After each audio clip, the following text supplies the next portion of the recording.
నేను మీ ద్వారా ముఖ్యంగా బట్టి విక్రమార్క గారు అధ్యక్ష, ఆయన ఖమ్మం జిల్లా 3 మంత్రులు దర్శక 3 అధ్యక్ష. ఏమొచ్చినా అక్కడికే పోతున్నాయి అంటారు బయట టాకు. ఏదొచ్చినా అధ్యక్ష అనే ఏదొచ్చినా అంటే మేము అధ్యక్ష అధ్యక్ష ఒక మాట అధ్యక్ష, ఈ తెలంగాణ ఉద్యమం నడిచింది 60 ఏళ్ల పోరాటం ఈ తెలంగాణ ప్రజల ఆత్మగౌరవం కోసం. తెలంగాణ ప్రజలు కోరుకుంది ఆకలినైనా తట్టుకుంటారు, ఆకలినైనా చంపుకుంటారు, ఆకలికైనా ఓర్చుకుంటారు, కానీ ఆత్మ గౌరవం కోసం బతుకుతారు అని చెప్పి ఈ తెలంగాణ ఉద్యమం నడిచింది అధ్యక్ష. మేము శాసనసభ్యులం ఎంతో మంది తెలంగాణ ఉద్యమం ఉన్నప్పుడు మా సొంత పార్టీని ఎదిరించి కూడా పార్లమెంట్లో తెలంగాణ గొంతు వినిపించి తెలంగాణ తీసుకొచ్చినాం అధ్యక్ష. మాకుండదా అధ్యక్ష? మమ్మల్ని ఎన్నుకున్న ప్రజలు, మాకు ఓటేసి గెలిపించిన ప్రజలు ఎంపీగా ఎమ్మెల్యేగా గెలిపించినప్పుడు వాళ్ళు అడుగుతుంటే వాళ్ళకు న్యాయం చేయాల్సిన బాధ్యత శాసనసభ్యునిగా నా మీద ఉండదా అధ్యక్ష? ముఖ్యమంత్రి గారు పదే చెప్తున్నారు, నన్ను కొడంగల్ ప్రజలు గెలిపిస్తే నేను ముఖ్యమంత్రి అయినా కొడంగల్ చేసుకుంటా అన్నప్పుడు ఒక శాసనసభ్యునిగా రాజగోపాల్ రెడ్డికి కూడా ఆ ప్రాంత ప్రజలకు న్యాయం చేయాల్సిన బాధ్యత నాకుంది కదా అధ్యక్ష. నేను అదే అడుగుతున్నా అధ్యక్ష. మన ఉత్తమ్ కుమార్ రెడ్డి గారు lift irrigation schemes full Huzur Nagar మొత్తం. హుజూర్ నగర్ లో ఎకరా భూమికి సాగునీరు అధ్యక్ష. హుజూర్ నగర్ లో ఎకరానికి చిన్న లిఫ్ట్లు 5,000 ఎకరాలంటే ఒక లిఫ్ట్ పెడతారు అధ్యక్ష. మాకు లిఫ్ట్ లేదు, కాలువ లేదు, రిజర్వాయర్ లేదు, చెరువు లేదు, కుంట లేదు. ఏమనాలి అధ్యక్ష? మేము మునుగోడు నియోజకవర్గ ప్రజలు నన్ను ఎన్నుకున్న ప్రజలకు ఏం చెప్పాలి అధ్యక్ష? మాట్లాడే చేత కాదా నాకు? లేదంటే నేను ఏమన్నా ప్రలోభాలకు లొంగే వ్యక్తినా? ఎవరన్నా బెదిరిస్తే భయపడే వ్యక్తినా?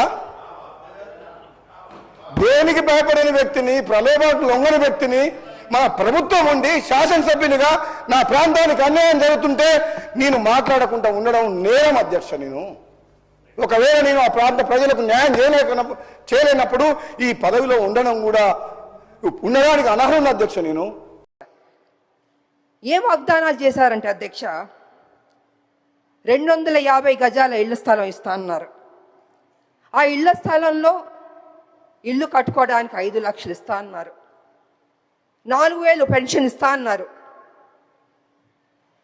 10 లక్షల హెల్త్ ఇన్సూరెన్స్ ఇస్తా అన్నారు, ఉద్యోగం ఇస్తా అన్నారు. ఇలాగ అనేక వాగ్దానాలు చేశారు అధ్యక్ష. నాకు నిజంగా చాలా సంతోషం అనిపించింది అధ్యక్ష. కానీ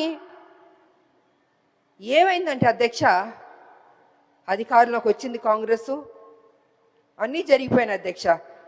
చూస్తూ 2 సంవత్సరాలు అయిపోయింది అధ్యక్ష. ఇంతవరకు మా ఉద్యమకారులకి మా ప్రభుత్వం ఇవ్వలేదు అధ్యక్ష. అది కొంచెం నాకు బాధగా అనిపించింది అధ్యక్ష.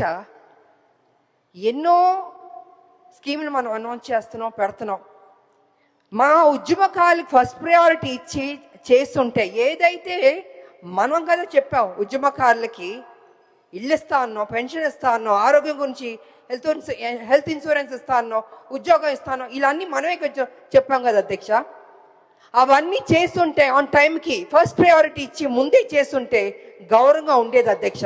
ఇవాళ పరిస్థితి ఏమైందంటే అధ్యక్ష, ఉద్యమకారులు అడుగుతున్నారు, అయ్యా మీరు కదా మాకు ప్రామిస్ చేశారు, ఏమైంది అని వాళ్ళు చాలా గౌరవంగా మర్యాదగా ప్లీజింగ్గా అడిగారు అధ్యక్ష.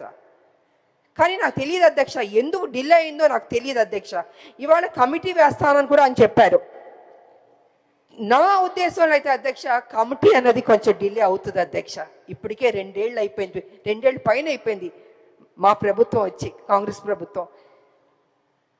తొందరగా వాళ్ళకి ఏం మనం వాగ్దానం చేస్తే బాగుంటుందని అధ్యక్ష. ఇంకా ఏ సెక్షన్ చూసినా టైం సాగుతుంది, ప్రతి సెక్షన్ కూడా క్లారిటీ లేదు అధ్యక్ష. ప్రతి సెక్షన్ కూడా ప్రజాస్వామ్యానికి వ్యతిరేకంగానే అనిపిస్తూ ఉంది ప్రతి సెక్షన్ కూడా.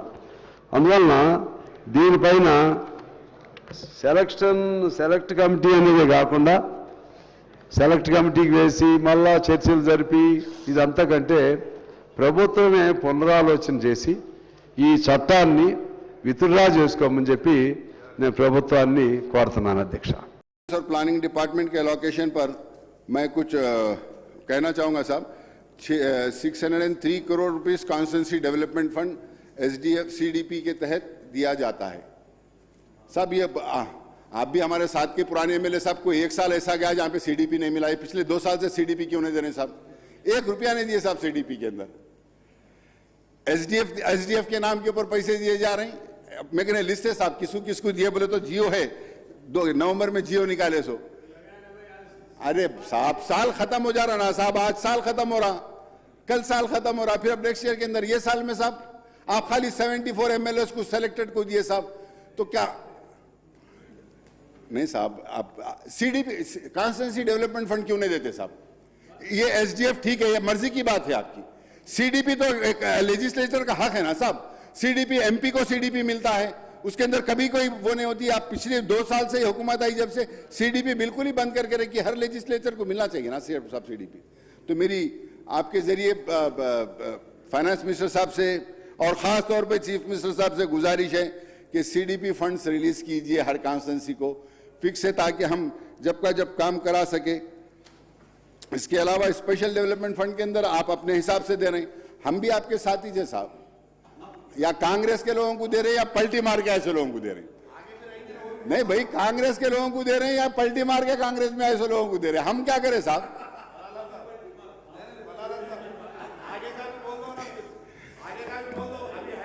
ये SDF के अंदर मेरी आपसे मेहरबानी है कि हमने लेटर दिया, वो SDF का फंड इमीडिएटली हमारे तमाम हलकों के लिए दिया जाए। और CDP के अंदर हमको मांगने की जरूरत नहीं है ना साहब। हर साल आप 5 करोड़ रुपए CDP कॉन्स्टिट्यूंसी डेवलपमेंट फंड दे दिए तो हम आरामी से हमारे जो काम है कामें बोल के करा लेंगे साहब।